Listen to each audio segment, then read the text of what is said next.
You are listening to the Cookbook Love Podcast with Maggie Green, episode number 296. Welcome to the Cookbook Love Podcast, a podcast that celebrates cookbook readers, buyers, collectors, writers, and clubs. And now your host, cookbook author, culinary dietitian, and cookbook writing coach, Maggie Green.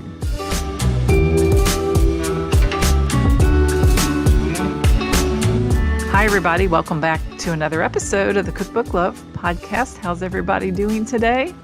I'm doing well, and it's Thursday, so I just returned a little while ago from my weekly trip to the supermarket, and I have a new little habit I am working on while I am in the supermarket. I usually listen to a podcast, and I decided that I was going to listen to my own podcast during the first part of my grocery shopping.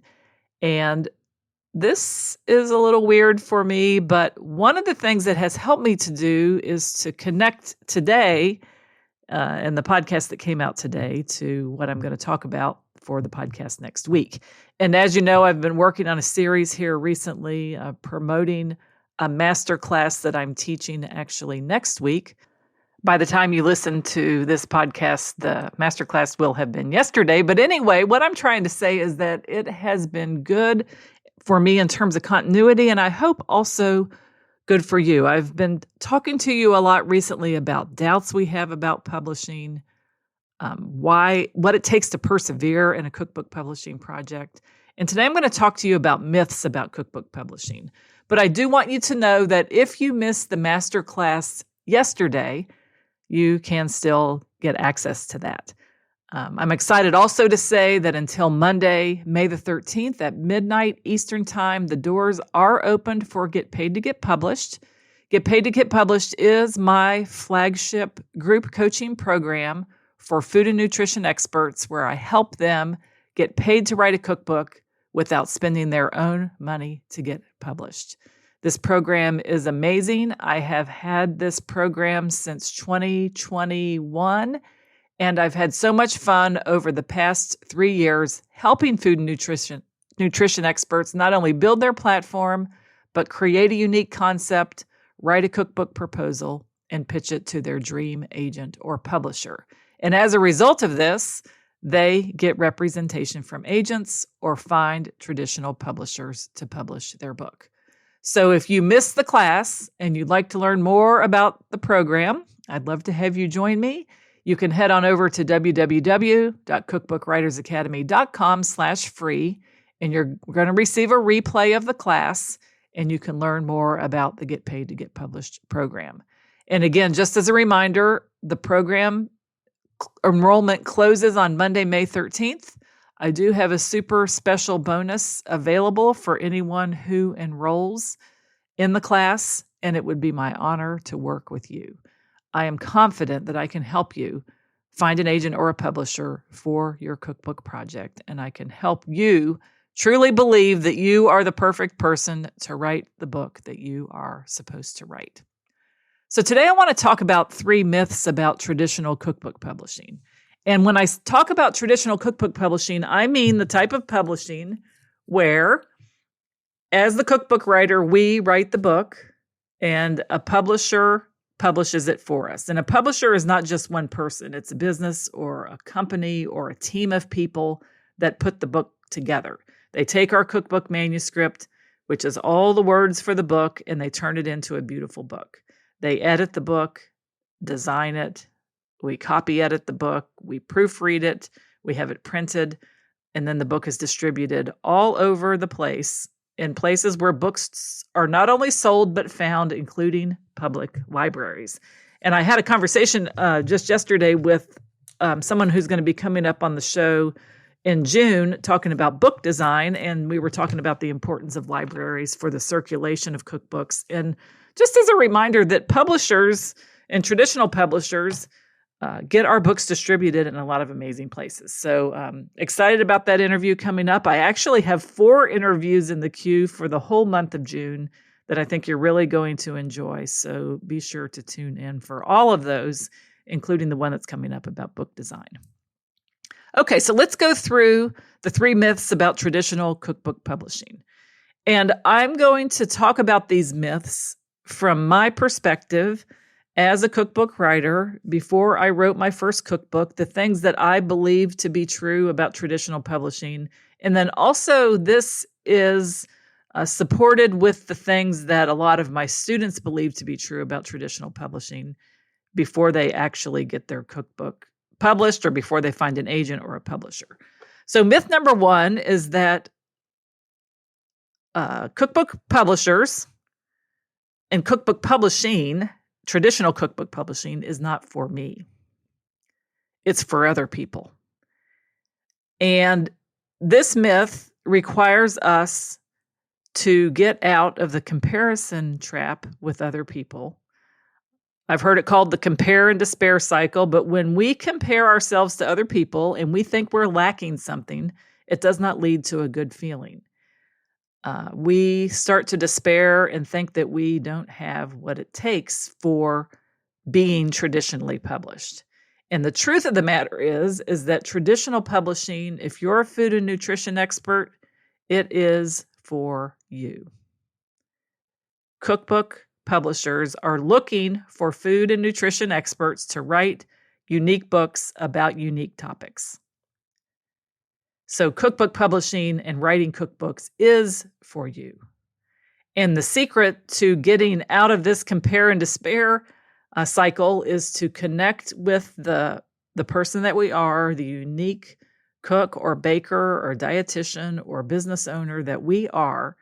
Connect with that at a self level, like a very secure and proud level of who we are and the gifts that we have to share. And then go out to the world and connect with people and share those gifts. Now, this is where people get hung up. They think, well, I don't like to talk about myself. When I share my gifts with you, my gifts of being able to cook, my ability to, do things during my day, go to the grocery, prepare meals for myself and my family, feed myself, write books, get published, build online programs, run a podcast. I'm not talking about myself all the time. I'm here to connect with you, to hopefully inspire you to become the person that could do any of these amazing things as well. And the reason it feels like connection for me is because I love what I do. And I love the life I've built as a result of being a cookbook writer. And I hope that at some level, that inspiration that I have transfers through this microphone to you as we connect with each other. So if you're not connecting with people and sharing what you love about the life you're living, and I'm not talking about trips and cars and houses, I'm talking about a deep down commitment to the work that we are doing as food and nutrition experts. If you're finding yourself shying away from that, I suspect you're probably doing more comparison than you are connection. So it is a myth that cookbook publishers aren't looking for us. They are. And when we become a person that connects with others in a positive way, helping them in their life, cookbook publishers appear to us and cookbook publishing opportunities will appear. Myth number 2. I thought that if I was going to produce a cookbook, I was going to have to do all the layout, photography, editing, prepare the whole book by myself and just get it printed. Or I thought that my proposal needed to be fancy with layout and photography and tons of recipes, and neither of those things are true. You do not have to do the layout and photography and editing and design and distribution and printing of your book. That's what traditional publishers do. It's a team of experts that put this beautiful book together, and you're the writer that puts the manuscript together, and it is a great kind of like a marriage when they come together and they can create a beautiful book. So the myth that you have to do it all yourself or you have to control it all yourself is not true. Publishers, create books and we write them. I've probably said that on the podcast before in another way, maybe with another topic, but it's very common for many people to say, I don't think traditional publishing is for me because they think they have to do the layout and the photography. And it's not true. I've written 4 cookbooks. I have not done layout or photography for any of them. So do not, please, let that hold you back. Traditional publishers do all of that. Let's get your concept developed. Let's get your platform and connection with other people built. Let's write a really good cookbook proposal, and let's send your ideas to a publisher. You can't get one contract for a book or one representation from one agent unless we let them know what our ideas are. If we're sitting on our ideas and not sharing them with agents and publishers, we will not get a book deal. We have to share them. And that's exactly what we do inside Get Paid to Get Published. I am here to help you find that dream agent or publisher that you want to use to publish your cookbook. And there's a path that we take. There's things that we do. And this works if you follow the system. And the funny thing about it is, I maybe have told you this before, but I only wrote 1 cookbook proposal to get 4 books published. Because when you work with a publisher, you develop relationships with people who know you as the kind of person that creates good ideas and shows up and does the work and meets the deadlines and write books that sell. And that's what I did with my first one. And then my second one, I got an email about an opportunity. My third and fourth one came from someone at my first publisher moving to another publisher.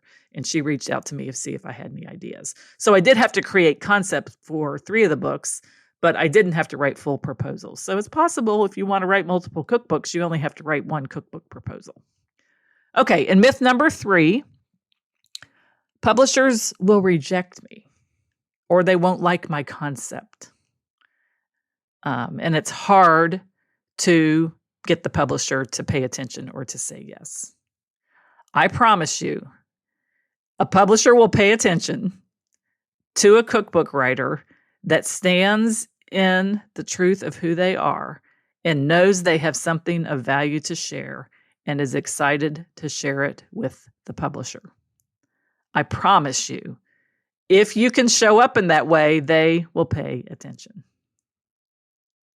Okay? So if for some reason you might get 1 rejection, you send out an idea to a publisher, you get a rejection, that doesn't mean anything about you or the concept. It just means it's not the best fit. So one of the things that I really work with my students inside Get Paid to Get Published to do is we're going to find a publisher that publishes books that are similar, like that you want to write. My first Kentucky cookbook was published by a Kentucky publisher. And I probably would have gotten rejected had I sent that idea to the same type of publisher in, let's say, Colorado or New Mexico or California, maybe even New York or Vermont. It's not a stretch to say that this publisher was particularly interested in topics related to Kentucky, and they love to build out their trade lists with things that are about Kentucky. So just remember that we can totally lessen our concept of what rejection really means when it comes to publishers if we own who we are, we develop a concept that we're really excited about, we know we can help people, and we move forward with a publisher that would publish the type of book that we would like to write. So those are the 3 myths. Myth number 1 is that cookbook publishing is for someone else and not for me. Myth number 2 is that I have to do everything myself, layout and photography. And myth number 3 is that the publisher, even if I can reach them, they're not going to like my concept. So a lot of these myths are really based in the way that we're thinking about ourselves, the way we're thinking about our concept, and the way we're thinking about the way that our book looks. So we do a little bit of mindset shifting when we get inside Get Paid to Get Published, because we start to connect with people, we connect with ourselves, we connect with what we love to do. We know that our job is not layout and photography, so we're not spending time in Get Paid to Get Published on Canva or with our phones or doing any type of photography. We're developing our concept, we're working on proposals, and we're pitching it to publishers. So those are the 3 myths about traditional cookbook publishing. And if any of you are listening, you do know that I also have a self-publishing program for people who want to write and publish family cookbooks. I currently have a class going on. We're working on actively putting our books together now. They hopefully will have proofs of all their books by the end of June. That's a whole different type of publishing. That's called self-publishing or independent publishing. And that's another conversation and another way to get published. But if you have a family cookbook or you want to write a small cookbook for your clients or customers, maybe in a private nutrition practice, and this is just more of a personal project, you can self-publish something on Amazon. Kindle Direct Publishing works great. The program I'm talking about now and what's opening now through Monday is the one where we actually get traditional publishers. So again, if you're interested in learning more and you want to watch the replay of the masterclass, head on over to www.cookbookwritersacademy.com/free. You can sign up and watch the masterclass, and I will link to that also in the show notes. So I hope that this helps you, and I have to say that I'm excited about enrolling new students in the Get Paid to Get Published program. I always love to meet new students, find out the unique things that you all are doing, and do everything I can to help you find your dream agent or publisher. So that is it for today's episode of the Cookbook Love Podcast. This is your host, Maggie Green. And until next time, have a great day and keep loving your cookbooks. Thanks for listening to the Cookbook Love Podcast. You can find out more information at www.cookbooklove.co.